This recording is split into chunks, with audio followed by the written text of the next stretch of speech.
Hi friends, welcome to एजुटे। दोस्तों चलिए आज बात करते हैं कुछ इंपॉर्टेंट क्वेश्चन की। जैसा आपको पता है हमारे इंपॉर्टेंट क्वेश्चन की एक दो दिन से अच्छी प्लेलिस्ट चल रही है। काफ़ी लोगों के वो भी आए, रिव्यू भी आए। Thanks for. वीडियो आपको अच्छा लगा हो, नहीं लगा हो, आप लाइक डिसलाइक जरूर कर दीजिए, बट ये कमेंट में आप बता दीजिए अगर आपको कहीं पे कुछ पूछना है या फिर कहीं पे आपको कुछ अच्छा लग रहा है। और उससे मुझे भी थोड़ा सपोर्ट मिलेगा। उससे थोड़ा मुझे ये भी लगेगा कि हाँ, आप लोग पढ़ रहे हो, आप लोगों को अच्छा लग रहा है, तो मैं और अच्छी अच्छी वीडियोस क्या करूँगा, आपके लिए बनाता जाऊँगा। ओके, चलिए दोस्तों क्वेश्चन स्टार्ट करते हैं। तो जैसा हमारा पहला क्वेश्चन है कि उत्तराखंड में उत्पादक सबसे ज़्यादा। दोस्तों इसका कहने का मतलब है, दोस्तों एक चीज़ का ध्यान रखिए, उत्तराखंड में सबसे ज़्यादा गेहूं उगाया जाता है और गेहूं ही होता है। ओके, तो गेहूं होता है। वहाँ पर हमें क्या आता है, एक सीरीज दी गई थी जिसमें ये सारे क्या है, जितने भी सारे क्वेश्चन है ना, जितने भी मैं ये वाले लिखने वाले क्वेश्चन लेकर आ रहा हूँ, ये सारे पेपरों में आ रखे हैं। इसीलिए क्या है, इनमें मैं डिस्कस भी करता हूँ। ओके, उत्तराखंड में उत्पादक सबसे ज़्यादा जो उगाया जाता है वो क्या उगाया जाता है दोस्तों, गेहूं उगाया जाता है। और कितने जितने भी क्षेत्रफल में उगाया जाता है पूरे उत्तराखंड में, तो गेहूं ही सबसे ज़्यादा उगाया जाता है। अगर आपसे ये पूछा जाए कि क्षेत्रफल में क्या उगाया जाता है, तो गेहूं ही उगाया जाता है। दोस्तों भारत की बात करें, अगर मैं भारत की बात करूं तो चावल बन उगता है और चावल ही बोया जाता है। अगर मैं आपकी विश्व की बात करूं तो चावल ही बोया जाता है और चावल ही क्या होता है, उसमें उगता है। चलिए ठीक है, आगे बढ़ते हैं। उसके बाद क्या है, उत्तराखंड में चावल बोया जाता है, फिर अन्य अनाज और फिर आप मक्का बनाया जाता है। ठीक है दोस्तों, भूकंप केंद्र। तो भूकंप केंद्र को कहते हैं दोस्तों इपिक सेंटर कहते हैं। ठीक है, इपिक सेंटर जो होता है दोस्तों, वो आपका जो, अगर सपोज करो ये भूकंप केंद्र है, ठीक है, भूकंप केंद्र, तो इपिक सेंटर आपका ये होता है। एक होता है अधिकेंद्र सेंटर। ठीक है दोस्तों, अधिकेंद्र सेंटर, एक अधिकेंद्र सेंटर होता है यहाँ पर। यहाँ से क्या होता है, जैसे ये तो आपका सेंटर है अर्थ का, यहाँ से क्या होता है, सारी भूकंप रेजें ऊपर जाती हैं और फिर अधिक सेंटर में क्या होता है, यहाँ से क्या होता है, सरफेस में आपकी फैलती हैं। ओके, चलिए ठीक है, आगे बढ़ते हैं। चाय विकास बोर्ड। दोस्तों चाय विकास बोर्ड कहाँ है, चाय विकास बोर्ड आपका अल्मोड़ा उत्तराखंड में है।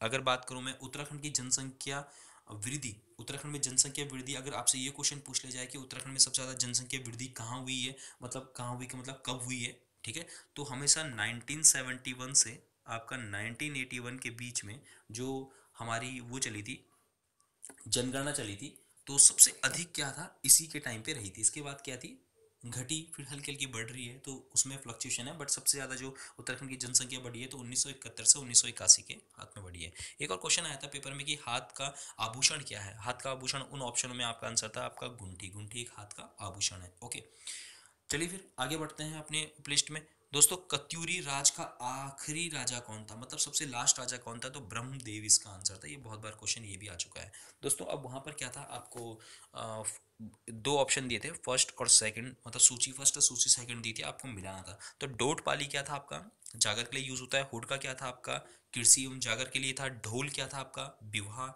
वाद्य यंत्र होता है। या जो मोंडू का था, ये आपका वाद्य यंत्र था। ये सारे क्या है आपके वाद्य यंत्र है। और ये जो ये वाला था, ये आपका विलुप्त भी हो रहा है, जो मोंडू का है, अब बहुत कम यूज होता है सबके बीच में। ठीक है, ध्रुव तारा होता है उत्तर प्रदेश में, सॉरी उत्तर प्रदेश में नहीं, उत्तर में होता है। जैसे सपोज करो क्या बोलते हैं, ये हमारी अर्थ है, जो ध्रुव तारा हमें दिखाई देता है, ये हमारा नॉर्थ है। तो ध्रुव तारा हमें ना ऐसे ऐसे में दिखाई देता है, ध्रुव तारा हमें ध्रुव तारा ऐसे में दिखाई देता है, अगर हम इसके सरफेस में रहे, नॉर्थ की तरफ दिखाई देता है। ओके ना, ठीक है। फिर दोस्तों ये अभी बेसिक्स चल रहे हैं, धीरे धीरे क्या होंगे, अच्छे अच्छे क्वेश्चन आते जाएंगे। ये मत सोचिएगा कि ये हमें आते हैं या फिर क्या बोलते हैं उसका नाम कुछ और सोच लीजिए। वीडियोस आपके आके अच्छी आएंगी, इसीलिए आप बेसिक से स्टार्ट करते हैं, क्योंकि हर चीज़ का बेस बनाना बहुत ज़रूरी होता है। ठीक है ना, तो चलिए ठीक है। लार्ड्स, दोस्तों लार्ड्स क्रिकेट से संबंधित है, सबसे पहली बात। दूसरा जो लार्ड्स है वो क्या है, आपका लंदन इंग्लैंड में क्या करता है, हमेशा खेला जाता है। ओके, तो क्रिकेट से संबंधित है। भारत में फेडरेशन कप, जो भारत में जो फेडरेशन कप है वो क्या है आपका, फुटबॉल से संबंधित है। दोस्तों आपने सुना होगा अजंता पेंटिंग्स, ठीक है, जो अजंता की गुफाएं हैं, तो दोस्तों जो अजंता पेंटिंग्स है वो गुप्त काल से संबंधित है। और कहाँ है आपकी, औरंगाबाद महाराष्ट्र में है। तो अजंता पेंटिंग्स क्या है, गुप्त काल में औरंगाबाद महाराष्ट्र में है। ठीक है दोस्तों, एक बात ध्यान रखिएगा कि जो बच्चों के लिए निःशुल्क तथा अनिवार्य शिक्षा, राइट टू एजुकेशन, एक अधिनियम आया था। तो वो क्या हुआ था, 2009 में आया था, और 2009 में आया था। और ये कब से लागू हुआ था, तो लागू हुआ था इतना अप्रैल 2010 से क्या हुआ था, लागू हुआ था। ओके दोस्तों, आगे बढ़ते हैं हम। अब देखो दोस्तों, सबसे पहले बात करते हैं जो हमारे उपनिषद हैं। उपनिषद कितने हैं हमारे? उपनिषद हमारे 108 हैं उत्तराखंड में। और हाँ, ये वाला क्वेश्चन भी एक बार पेपर में आया था कि उत्तराखंड में जो आपका मुख्य सूचना आयुक्त है, उत्तराखंड में जो मुख्य सूचना आयुक्त है वो कौन है? वो आपका आर एस टोलिया थे। आपके जो फर्स्ट थे वो थे क्या? आपके आर एस टोलिया। दोस्तों जितने भी ऐसे हैं फर्स्ट और अभी वर्तमान में कौन चल रहा है, इसकी मैंने लिस्ट डाली है। ठीक है, कैबिनेट मिनिस्टर आप वो देख सकते हो। तो मैंने क्या करा है, एक कैबिनेट की अलग से, एक कैबिनेट और एक हमारे पास जितने भी और न्यू विधायक हैं जो आपके नॉमिनेट हुए हैं, उनको विभाग मिले हैं, तो उनकी मैंने लिस्ट डाली है, आप जरूर देख लीजिएगा। वहाँ से आपको बहुत हेल्प मिल जाएगी। कौन, जैसे मैंने अभी बता दिया कि आपका उत्तराखंड का मुख्य सूचना आयुक्त तो आपका आर एस टोलिया था पहला, तो आपको काफ़ी हेल्प मिल जाएगी। बाकी वहाँ जितने भी वर्तमान है वो सब वहाँ आपसे आप आराम से क्या कर सकते हो, देख सकते हो। ओके ना? तो ठीक है। अधिकतम घरेलू उपकरण निम्न नियत विद्युत सप्लाई पर, विद्युत सप्लाई पे काम करते हैं जितने भी क्या होते हैं, मतलब एक एवरेज, मतलब जितने भी हमारे पास उपकरण होते हैं घर में, ट्यूबलाइट्स हो गए, सब हो गया, तो कितने उसमें काम करते हैं? तो 50 हर्ज में काम करते हैं। ओके। अशोक का शासनकाल, अशोक का शासनकाल का हिस्सा कौन कौन सा ऑप्शन आया था? तो कश्मीर, तक्षशिला, कन्नौज आपके क्या थे? अशोक के शासनकाल के उस समय पे हिस्से थे। ओके। भारत में आरटीआई, देखो दोस्तों जो भारत में आरटीआई लगी है वो 12 अक्टूबर 2005 में क्या लगा था? लगी थी। ओके ना? ठीक है, आगे बढ़ते हैं। सिक्स्थ वेतन आयोग के द्वारा कर्मचारियों को एसीपी दी जाती थी। दोस्तों उस समय जब आपका सिक्स्थ वेतन लगा था तो उस समय जो एसीपी दी जाती थी वो कितनी थी? आपकी 3 थी। ओके। 108, दोस्तों आपको पता है 108 क्या है? उत्तराखंड में एक एम्बुलेंस चलाई गई है 108, तो वो किसके उपलक्ष्य में चलाई गई है? वो आपके पंडित दीनदयाल उपाध्याय के उपलक्ष्य में वो करी चलाई गई थी। ओके ना?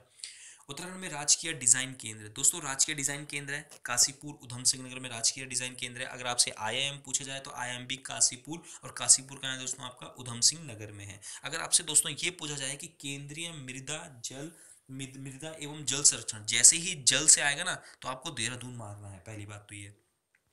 अगर अम्लीय अग्नेय चट्टाने किसे बोलते हैं? तो आप ग्रेनाइट चट्टानों को बोलते हैं। 2010 के द्वारा उत्तराखंड में छात्र और शिक्षक का जो अनुपात रहा है, छात्र और शिक्षक का अनुपात रहा है वो कितना रहा है आपका दोस्तों? वो रहा है आपका 18.8% रहा है। ओके। उत्तराखंड में देखो दोस्तों ये उत्तरायणी मेला आया है काफी बार एग्जाम में। तो उत्तराखंड में जो उत्तरायणी मेला है वो कब लगता है? वो 14 जनवरी को लगता है। राज्य जो प्रमुखता तापीय विद्युत पर आश्रित है, मतलब वो उसके उसके पास क्या है? सिर्फ तापीय विद्युत ही है, तो वो हमारा भारत देश में कौन है? पश्चिम बंगाल है। ओके। तो इंडियन फॉर द इंडियंस किसने लिखी थी? आपकी दयानंद सरस्वती ने लिखी थी। तो आगे बात करते हैं स्मार्ट मनी क्या होता है दोस्तों। देखो ये बैंकिंग से रिलेटेड है। स्मार्ट मनी क्रेडिट कार्ड से संबंधित है, और मैं पहले भी जैसे बता चुका हूं अपने पहले वीडियो में, क्रेडिट कार्ड सबसे पहले किसने बनाया? वो आपका ऑस्ट्रेलिया ने बनाया था।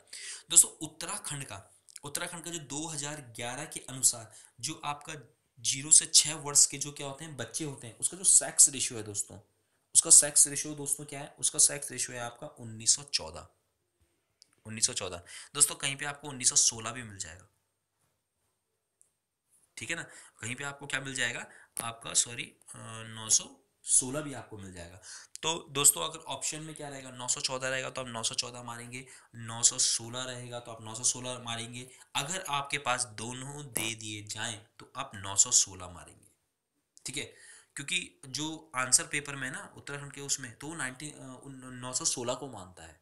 ओके। बट अगर 916 रहेगा तो आप 914 मानेंगे। तो आपको पता चल चुका है कि अगर 916 नहीं होगा तो हम 914 क्या मारेंगे? ऑप्शन मारेंगे।